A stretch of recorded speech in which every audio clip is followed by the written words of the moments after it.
మెదక్ జిల్లా నార్సింగి మండలంలో రైతులు సంఘటితమైతేనే వారికి బంగారు భవిష్యత్తు ఉంటుందని తహసీల్దార్ షేక్ కరీం అన్నారు. శుక్రవారం రోజున నార్సింగి మండల కేంద్రంలో రైతు వేదికలో ఏకలవ్య ఫౌండేషన్ ఆధ్వర్యంలో రైతు ఉత్పత్తిదారుల సంస్థ లిమిటెడ్ 3వ వార్షికోత్సవ మహాసభ సమావేశం చైర్మన్ బక్కన్న గారి నరసింహారెడ్డి అధ్యక్షతన నిర్వహించారు.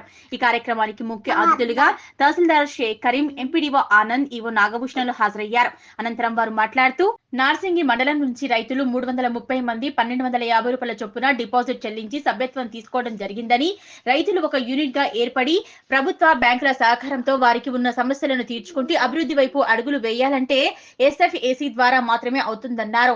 రైతుల ఉత్పత్తిదారుల సంఘం నేరుగా పరిశ్రమల ద్వారా సామాగ్రిని కొని అదనపు భారం రైతులపై మోపకుండా అందజేస్తుందన్నారు. ఎరువులు, విత్తనాలు కాకుండా ఇతరాలు విక్రయించుకోవచ్చని అన్నారు.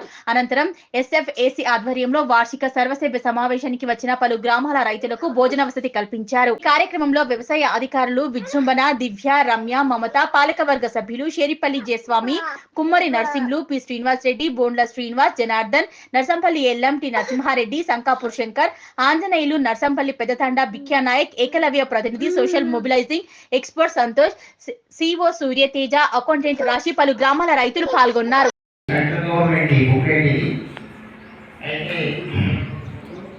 మనము రైతుల గురించి ఎంత చెప్పినా తప్పనే.